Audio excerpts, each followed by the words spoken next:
The Bible offers special protection for widows with special warnings to not abuse the widow.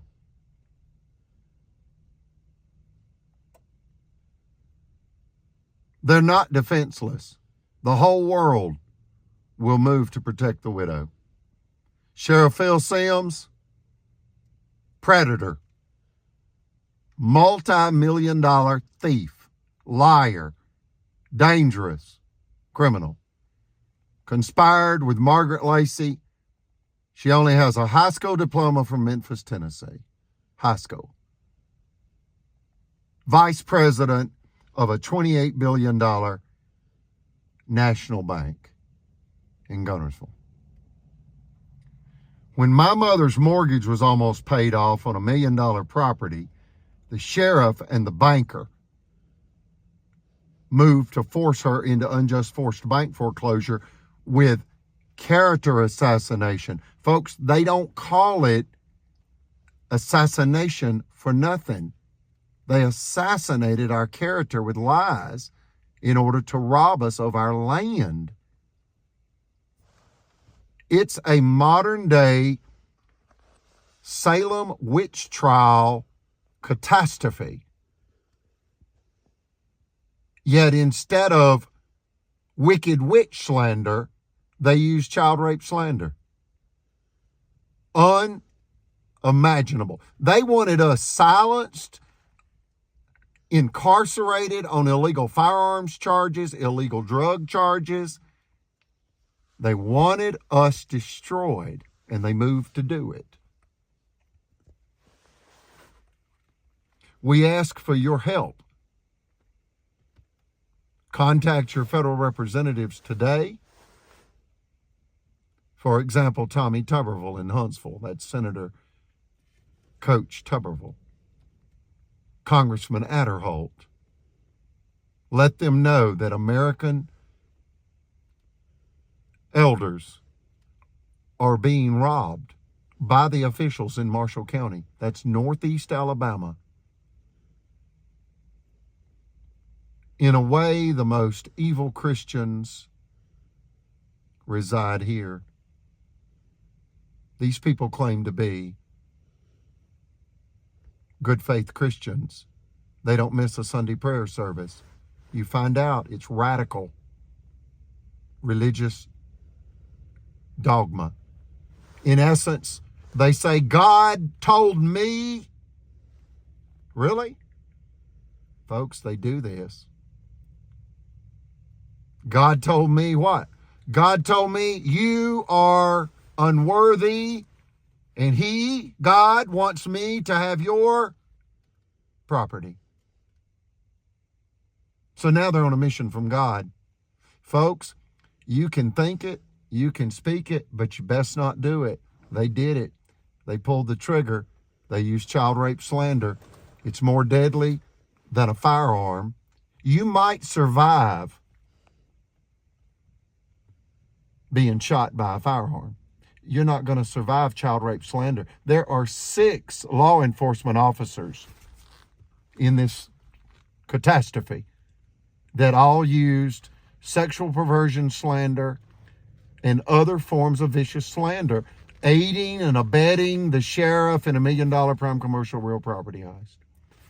Any questions, any statements? Just like to say that we thank you for all the support from y'all on y'all's end, and for those who are personally going through their own trials of rights being infringed upon, to explore and know the proper routes that you need in order to seek justice for that. If you have any questions on that process, I'm sure you can contact us on here, and we would see what we can do to help you.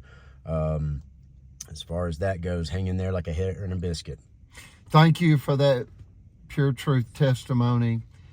I want to simply add, if you want to learn more about this type of catastrophe that's created by the authorities with a hidden agenda, and it's normally theft, it is theft. Either the theft of people's rights or their property. It's power, control, and resources unjustly acquired or attempted to be acquired by corrupt government agents. The Oklahoma massacre. Google that. 1930s. I can tell you in less than a minute. A young African-American male attempted to get on an elevator with a young American white female, and she said no, and it turned into a massacre where slander was used, saying that the young boy tried to do something he didn't try to do. He just wanted to get on the elevator with a young white girl. This is the 30s, and a massacre ensued where thousands of African Americans were literally massacred by white people that were moved in a hysterical, murderous mob against the African American community in Oklahoma City. It's called the Oklahoma City Massacre, 1930s. Another one is the Scottsboro Boys. That is the Scottsboro Boys in the adjoining county to Marshall County. That's Jackson County. I can tell you real quick in less than 1 minute, 2 young white girls were caught on a freight train without a ticket to ride. It's a misdemeanor crime, maybe a 50-cent fine. They panicked, overreacted, and claimed that the 9 African-American young boys that were on the train with them raped them. Did you hear me? 2 young white girls in Jackson County, 1931, were caught on a freight train in Flat Rock, Alabama, DeKalb County, guilty of boarding a train without a ticket to ride. To take the guilt off of them, they said they had been gang raped by 9 African-American young men. The young men were all sentenced to die by electrocution. And when the truth came out, one of the girls came forward and said, "Look, my female friend told me to lie. We had no idea it would lead to the death sentence of 9 innocent boys." Alabama would not recant. They would not exonerate them. They let them stay in prison. You can Google that, the Scottsboro Boys.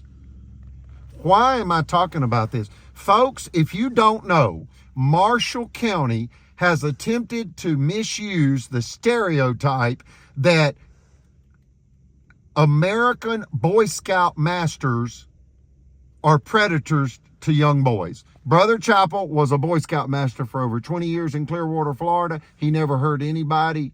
He prominently displayed photographs of himself with Eagle Scouts in his apartment.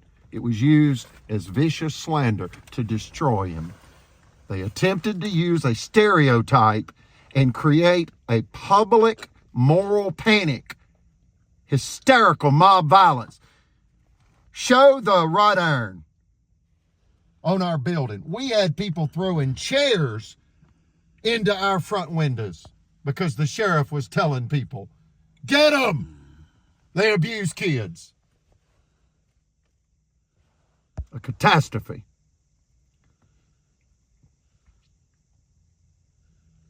And now the villains in this catastrophe shriek in defeated disgrace. That's Sheriff Phil Sims, Margaret Lacey of Cadence Bank, Chris Bailey of Liberty Bank, and Jimmy Carnes, Miss Eugenia's corporate attorney. Imagine a lawman, a lying lawyer, and 2 bankers go for the kill to steal $1 million prime commercial real property from an elderly disabled American female. And why? Because she stopped them trying to steal $5 million cash in the Supreme Court. Case number 1051726, Federal Credit Inc. versus Greg Fuller. They came back to kill her. I'm doing everything in my power to prevent the untimely death of my mother, and we ask for your help. Like, share, subscribe.